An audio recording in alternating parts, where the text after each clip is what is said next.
Pemirsa, banyaknya kasus lembaga perkreditan desa LPD yang terjadi tak terlepas dari tindakan fraud yang dilakukan pengelola LPD. Pengawasan terhadap LPD selama ini dinilai masih sangat lemah. Demikian pula dengan tingkat profesionalitas pengurusnya masih banyak yang rendah.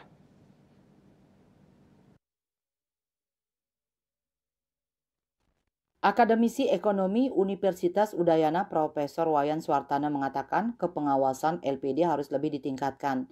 Menurutnya sama dengan jasa keuangan lainnya, masalah fraud menjadi masalah yang harus dicegah.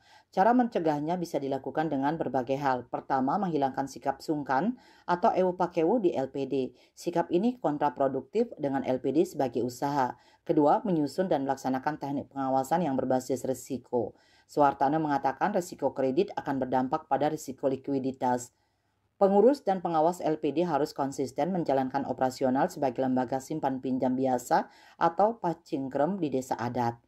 Ditanya soal lembaga pengawasan yang dimiliki LPLPD yang belum optimal, Profesor Suartana mengatakan perlu penelitian lebih lanjut. Pengamat LPD yang juga auditor LPD, LP Nopianti Ciptana Ika mengatakan LPD telah memiliki lembaga pengawas yaitu LPLPD yang bertugas mengawasi dan melakukan pemberdayaan. Selama ini ia melihat LPLPD sudah melakukan tupoksi dengan baik.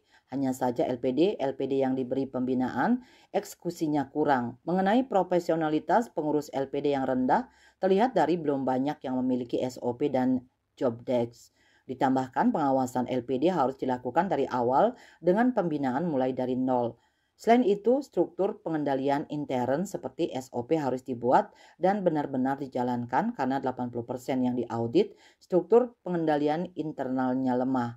Pendidikan keberlanjutan diperlukan karena menurutnya ilmu terus berkembang dan kondisi ekonomi berubah. Maka selain memberi pendidikan juga perlu pelatihan berkelanjutan untuk mengupgrade ilmu. Cita Maya Bali Pos melaporkan.